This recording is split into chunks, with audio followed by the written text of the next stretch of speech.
What's up everyone? Today we're diving into something huge. We are going into Doom the Dark Ages. This is the next big brutal chapter into the legendary Doom franchise. Now, this is not your typical Doom game. Forget Space Marines and Martian bases. This time we're going way back in time. This is a full-blown medieval prequel to Doom 2016 and Eternal, set in a dark fantasy world full of castles, monsters, and massive battles. And yes, the Slayer is ripping and tearing this time as well. But this time, his armor is much more medieval and brutal looking than previous games. He has melee weapons that carry that medieval vibe, and he's all around much slower than when compared to Doom Eternal, which is something that id mentioned themselves as well.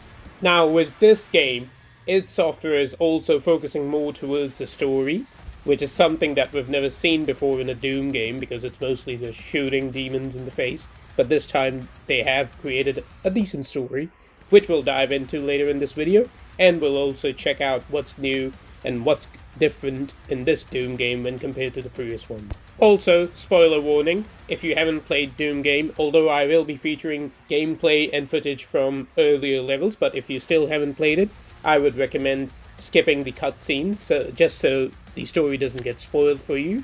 And with that said, let's dive in.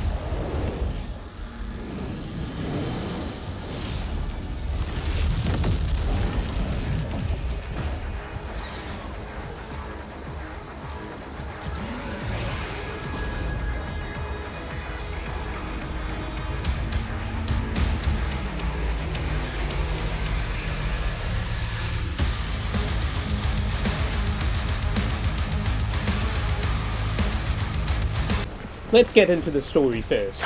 In terms of where Doom the Dark Ages stands, since it's a prequel, it's going to be the first one, and right after this you get Doom 2016, and after that we all know it's Doom Eternal.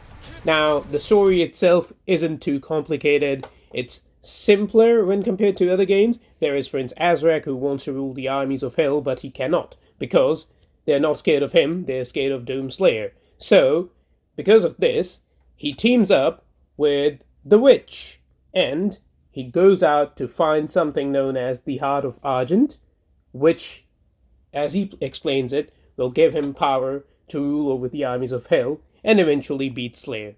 But let's be honest here, the story is fairly simple. It's not too complicated or complex or anything. Everyone is here for gameplay itself, because that's what Doom is about, so let's talk about the gameplay. The very first thing I would like to point out in gameplay about Doom the Dark Ages is probably the shield saw, because we never had a shield before in any of the Doom games, not in Eternal, not in Doom 2016. So this shield saw, you can use it to dash through walls, and you can even dash enemies with it, just like here, like I'm going to do, like this. And this kind of reminds me of the super shotgun in Doom Eternal and the meat hook, where you could pull into enemies easily. So kind of reminds me of that, kind of cool. With the shield, you can also parry enemy attacks, the green ones mainly. The other ones you can block them easily, although there is a little health bar for the shield. And when you upgrade it, you can even parry them, which will later on shock the enemies, or you can choose from various different upgrades, whichever one prefers your playstyle. Not only that, you can also throw the shield to hold the bigger enemies in place, for example the Mancubus, the Pinkies, and the Revenants especially, because they're super annoying. They move around and stand and at you, so that's where the shield really comes in handy. You can hold them in place while you shoot at them, and that's where the shield really shines out. Now, other than the shield, the thing that I really enjoyed were the melee weapons. There's three. First off is Power Gauntlet, which is just the blood punch from Doom Eternal. Then there is the Spear, which is my personal favorite weapon in the game. It charges super quick, you can use it multiple times, you can use it 3 times soon, and it causes enemies to drop armor, and even ammo in some cases. So I used it the whole game, kept it as my main melee weapon, and I think I can even do a run with just the flail. Third and the final melee weapon is the mace. Now, the mace is super slow, however, it one-shots enemies, but you can only use it once, and it recharges slow as well, when compared to the other 3 melee weapons, which is why I used it the least in the entire game. Although it's super powerful, you can one-shot enemy with it. Now, let's talk about weapons. There are some new ones and there are some old ones. There's the combat shotgun, which is also the super shotgun that everyone loves. There is the shredder, which is kind of like the machine gun, and it can also be the impaler. There is the cycler or accelerator. This is just the plasma rifle. And then the new additions are pulverizer, which is the ravager as well. Then there is the chain shot, the new weapon, and the rocket launcher, which can also be the grenade launcher.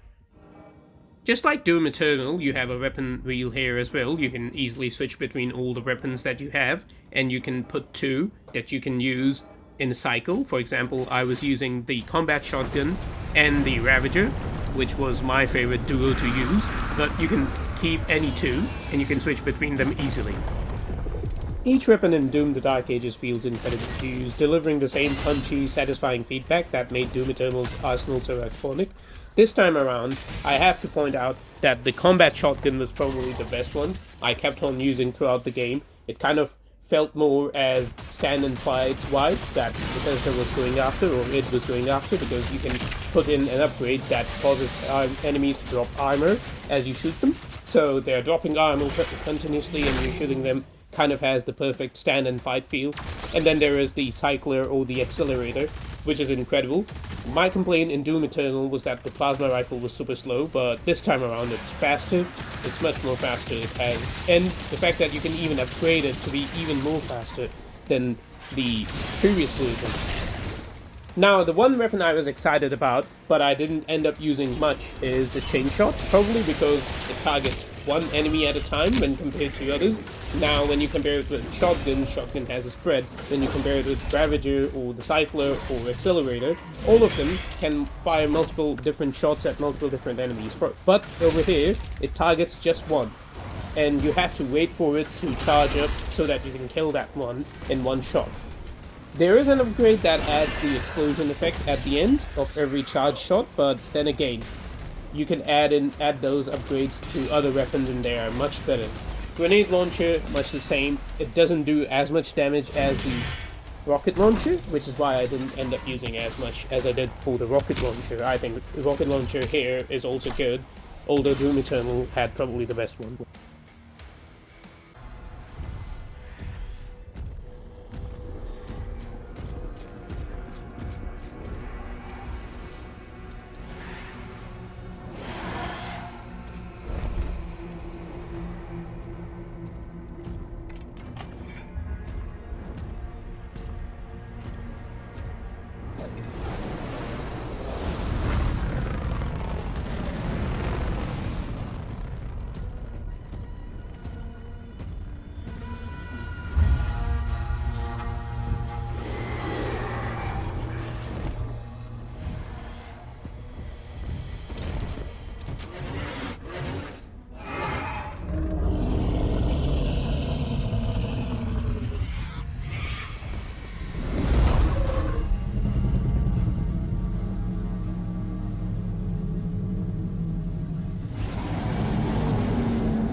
Thrusters online.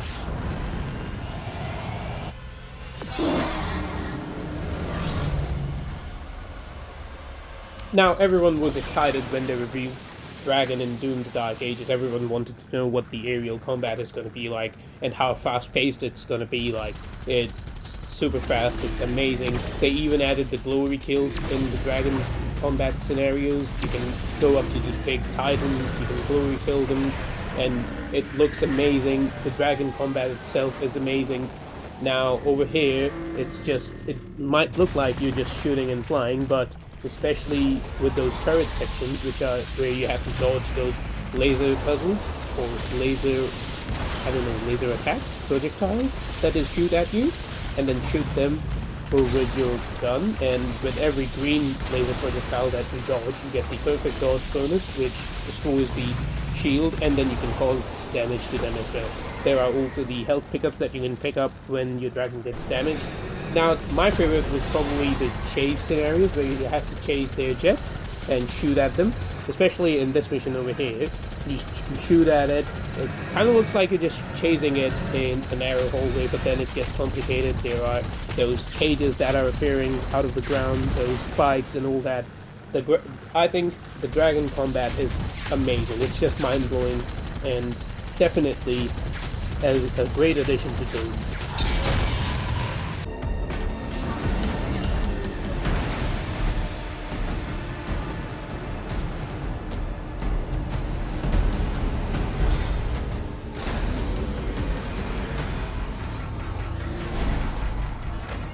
Engines online.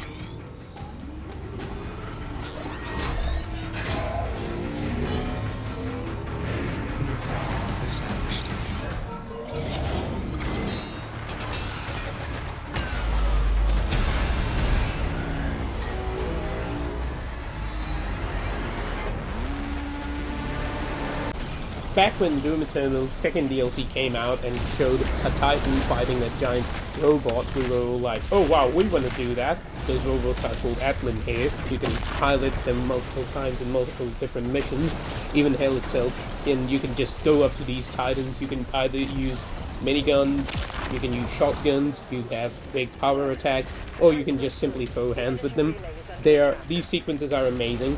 The fights are amazing, they feel big, they feel badass and all that. I really love them. I think adding the mech in Doom the Dark Ages was a great addition, just like the dragon, how everyone immediately fell in love with the dragon. Everyone immediately fell in love with the mechs as well, so just like me, especially the dodge sequence that you do and then you hit the superpowered attack that you gets charged up after dodging their attack. That's just amazing. I think everything about the mechs was amazing, and I love how everyone else in the game is trash at using them, but somehow you are the best one to use them.